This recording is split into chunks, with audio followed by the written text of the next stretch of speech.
सर्वांना नमस्कार. निर्मय सक्सेस अकॅडमीमध्ये आपल्या सर्वांचे स्वागत आहे. तर आपल्या या अकॅडमीमध्ये आपल्याला काय काय मिळणार आहे? Free test series, online valuable content आणि फुल कोर्स कव्हरेज अवेलेबल आहे.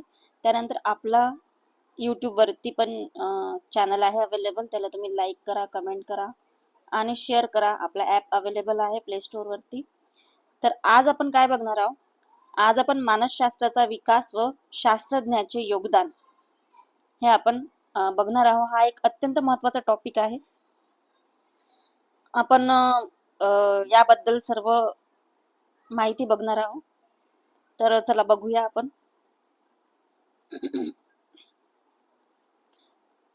मानसशास्त्राचे अर्थ, स्वरूप, व्याप्ती आणि विकास. तर बघा, मानसशास्त्राचा अर्थ असा आहे. मानसशास्त्र हा शब्द मानस आणि शास्त्र या दोन शब्दांपासून तयार झालेला आहे. मानस म्हणजे मन आणि एखाद्या विषयाचा घटकाचा पद्धतशीर वस्तुनिष्ठ स्वरूपाचा अभ्यास म्हणजे शास्त्र. तसेच मानसशास्त्राला इंग्रजीमध्ये सायकोलॉजी म्हणतात, हे सर्वांना माहितीच असेल. कारण हा शब्द सायको म्हणजेच आत्मा व लोगोस म्हणजे शास्त्र, चर्चा आणि विचार या दोन ग्रीक शब्दांचे संयुक्त रूप होय. तर यावरून आत्म्याविषयी विचार करणारे शास्त्र म्हणजेच मानसशास्त्र आहे, अशी व्याख्या प्रसिद्ध झालेली आहे. तर विविध कालखंडामध्ये झालेला विकास आणि शास्त्रज्ञांचे योगदान, त्यांचे प्रयोग, त्यांचे ग्रंथ आपण बघणार आहोत. तर बघूया, आपला पहिला जो शास्त्रज्ञ आहे तो आहे ॲरिस्टॉटल. ॲरिस्टॉटल बद्दल आपण माहिती बघणार आहोत. तर ॲरिस्टॉटलची इमेज इथे आहे, तुम्ही बघू शकता. इसवी सन पूर्व 384 ते 322 पर्यंत कालखंड होता यांचा जन्म आणि मृत्यूचा. तर यांचा शोध जो आहे तो आत्म्याविषयी यांनी शोध केलेला आहे. यांचं योगदान व कार्य जे आहे ते अशा प्रकारे आहे. ॲरिस्टॉटल हे ग्रीसचे थोर तत्ववेत्ते होय. त्यांनी डॅनिमा नावाचा ग्रंथ लिहिला. हा मानसशास्त्रावरील पहिला ग्रंथ होय. तो डॅनिमा हा अर्थ आत्म्याविषयी म्हणजे अबाउट सोल असा होता. यावरून मानसशास्त्र म्हणजे आत्म्याचे शास्त्र अशी मानसशास्त्राची पहिली व्याख्या झाली. पण आत्मा म्हणजे काय, त्याचे स्वरूप काय असा प्रश्न उद्भवला व त्याची स्पष्ट उत्तरे मिळू शकली नाहीत. तर सर्वात महत्त्वाचे आणि सर्वात पहिले आपले जे शास्त्रज्ञ आहे त्यांचं नाव ॲरिस्टॉटल आहे. हे ग्रीसचे होते. यांनी डॅनिमा हा नावाचा ग्रंथ लिहिलेला आहे. आणि सर्वात महत्त्वाचं म्हणजे यांचा शोध जो आहे तो आत्म्याविषयी शोध आहे. त्यांनी मानसशास्त्र म्हणजे आत्म्याचे शास्त्र अशी त्यांची व्याख्या, ही पहिली व्याख्या जी आहे ती तयार झालेली होती. तर नेक्स्ट आपण वळूया. दुसरे शास्त्रज्ञ आहेत प्लेटो. तर प्लेटोचं बघूया आपण. इसवी सन पूर्व 428 ते 348 साल लक्षात ठेवायची गरज नाही आहे. शोध बघूया आपण. व्यक्तिभिन्नता. तर योगदान व कार्य. ग्रीसच्याच प्लेटो यांनी रिपब्लिक नावाचा ग्रंथ लिहिला. कधी कधी ग्रंथ पेपरमध्ये विचारला जातात व त्यामध्ये व्यक्तीच्या व्यक्तिभिन्नतेसंबंधी विचार मांडले. तसेच त्यांनी बालकाच्या अध्ययन विषयक विचार सर्वप्रथम सुचवले की बालकाला अध्ययन हे त्याच्या वैशिष्ट्यपूर्ण छंद व गुणधर्मानुसार यावे. तर बघा की हे जे आहेत प्लेटो यांनी रिपब्लिक नावाचा ग्रंथ यांनी लिहिलेला आहे आणि त्याच्यामध्ये त्यांनी व्यक्तिभिन्नते संबंधी त्यांनी आपले विचार मांडलेले आहेत. त्यांचं असं म्हणणं होतं की बालकांचा जो अध्ययन विषयक जो विचार आहे तो त्यांनी त्यांच्या छंदानुसार आणि त्याच्या गुणधर्मानुसार बालकाला जे आहे ते अध्ययन यावे असं त्यांचं व्यक्तिगत मत होतं. तर आपला पुढलं सायंटिस्ट बघूया. शास्त्रज्ञाचे नाव बघूया आहे क्विंटिलियन हे शास्त्रज्ञ आहेत. त्यानंतर इसवी सन जो आहे यांचा काळ साधारण 35 ते 100 एडीचा काळ आहे, आफ्टर डिकेड. यांचा शोध जो आहे तो चिकित्सक अभ्यासावर यांनी शोध केलेला आहे. त्यानंतर यांचं योगदान व कार्य बघूया आपण. हे रोमन शिक्षण तज्ञ आहेत. यांनी युरोप कालखंडात मानसशास्त्राचा चिकित्सक अभ्यास सुरू ठेवला. त्यांनी मुलांच्या शिक्षणात केवळ बुद्धिमत्तेपेक्षा नैतिकतेवर म्हणजे मॉरल व्हॅल्यूजवर त्यांनी अधिक भर दिला. शिक्षकाने विद्यार्थ्याच्या क्षमतेनुसार शिकवण्याच्या पद्धतीत बदल करावा हे त्यांनी मांडलेले सूत्र आधुनिक बालमानसशास्त्राशी जुळणारे आहे. तर यांनी मुलांच्या नैतिकतेवर सर्वात जास्त भर दिलेला आहे आणि हे रोमन शास्त्रज्ञ होते. त्यांनी असं सुचवलं की शिक्षणाची जी पद्धत आहे त्या पद्धतीमध्ये विद्यार्थ्याच्या क्षमतेनुसार जो आहे तो बदल करायला पाहिजे आणि हे आधुनिक मानसशास्त्र जो आहे त्याच्याशी जुळणारं हे त्यांनी एक सूत्र मांडलं असं म्हणायला हरकत नाही. त्यानंतर नेक्स्ट बघूया मॅकडुगल. तर मॅकडुगल यांनी जो शोध लावला तो प्राचीन काळी म्हणजे मानवी मन यावरती त्यांनी शोध लावलेला आहे. तर यांचे योगदान आणि कार्य बघूया आपण. आत्म्यासंबंधीच्या प्रश्नांची उत्तरे न मिळाल्याने मानसशास्त्र म्हणजे मनाचा अभ्यास करणारे शास्त्र अशी त्यांनी व्याख्या केलेली आहे.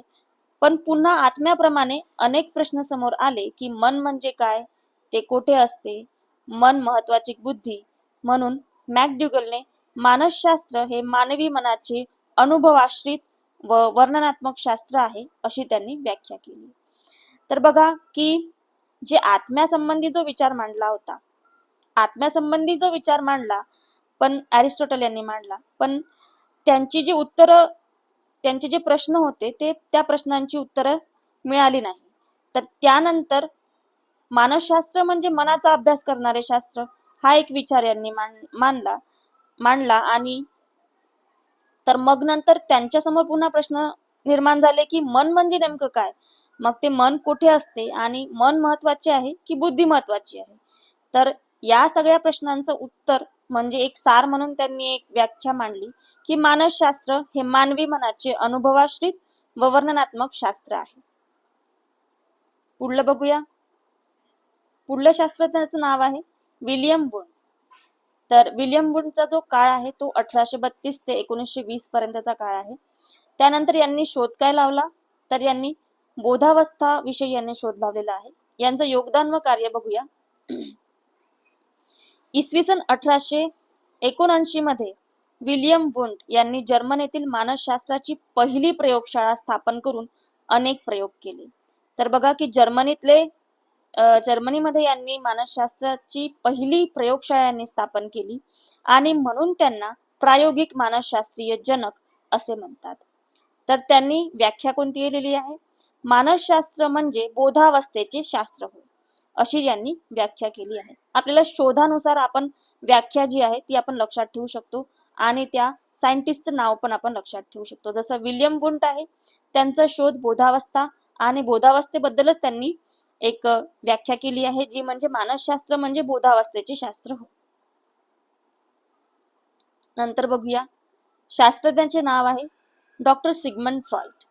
सिगमंड फ्रॉइड यांचा कार्यकाळ जो आहे तो 1856 ते 1939 पर्यंतचा आणि यांनी शोध लावला अबोधावस्थावर.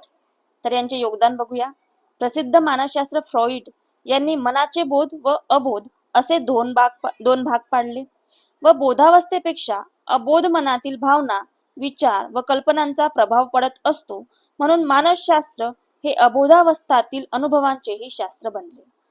तर सिगमंड फ्रॉइड यांनी अबोधावस्थावर शोध लावला आणि त्यांनी असं म्हटलं की जो मानवी मन आहे त्या मानवी मनाचे बोध आणि अबोध असे दोन भाग पडतात आणि बोधापेक्षा अबोध जे आहे, अबोध अवस्था जी आहे त्याच्यावर पण आपला प्रभाव पडत असतो. तर अबोधावस्थामध्ये काय येणार, भावना येणार, विचार येणार आणि कल्पना येणार. तर त्यांनी त्यानंतर अशी व्याख्या मांडली की मानसशास्त्र हे अबोधावस्थेतील अनुभवांचेही शास्त्र आहे. त्यानंतरचे शास्त्रज्ञ बघूया आपण जे.बी. वॅटसन. तर इसवी सन 1878 ते 1858 हा यांचा काळ आहे. यांनी शोध जो आहे तो यांनी वर्तनावर शोध लावलेला आहे. शोध जो आहे तो यांनी वर्तनावर शोध लावलेला आहे. तर यांचे योगदान व कार्य बघूया. अमेरिकन वर्तनवादी मानसशास्त्रज्ञ वॅटसन यांनी मन व बोधावस्था झुगारून देऊन मानवी वर्तनाचे शास्त्र हे मानसशास्त्र अशी यांनी व्याख्या केलेली आहे. तर बघा, बोध आणि अबोध या दोन्ही गोष्टीला यांनी झुगारून लावलं आणि यांनी नवीन एक व्याख्या तयार केली, ती म्हणजे मानवी वर्तनाचे शास्त्र हे मानसशास्त्र आहे. जे.बी. वॅटसन हे खूप फेमस सायंटिस्ट होते. यांचे प्रश्न पण आपल्याला विचारले जातात. तर यांनी लक्षात ठेवा की यांनी शोध कोणत्या गोष्टीवर लावला, यांनी वर्तनावर शोध लावलेला आहे आणि व्याख्या अशी केली की मानवी वर्तनाचे शास्त्र म्हणजेच मानसशास्त्र आहे. नंतरचे आपले सायंटिस्ट बघूया. किंग मॉर्गन रॉबिन्स यांची फोटो आपल्याला अवेलेबल नाही आहे. तर याने शोध जो लावला तो मानव व मानवेतर प्राणी या गोष्टीवर यांनी शोध लावला. यांचे योगदान व कार्य बघूया. या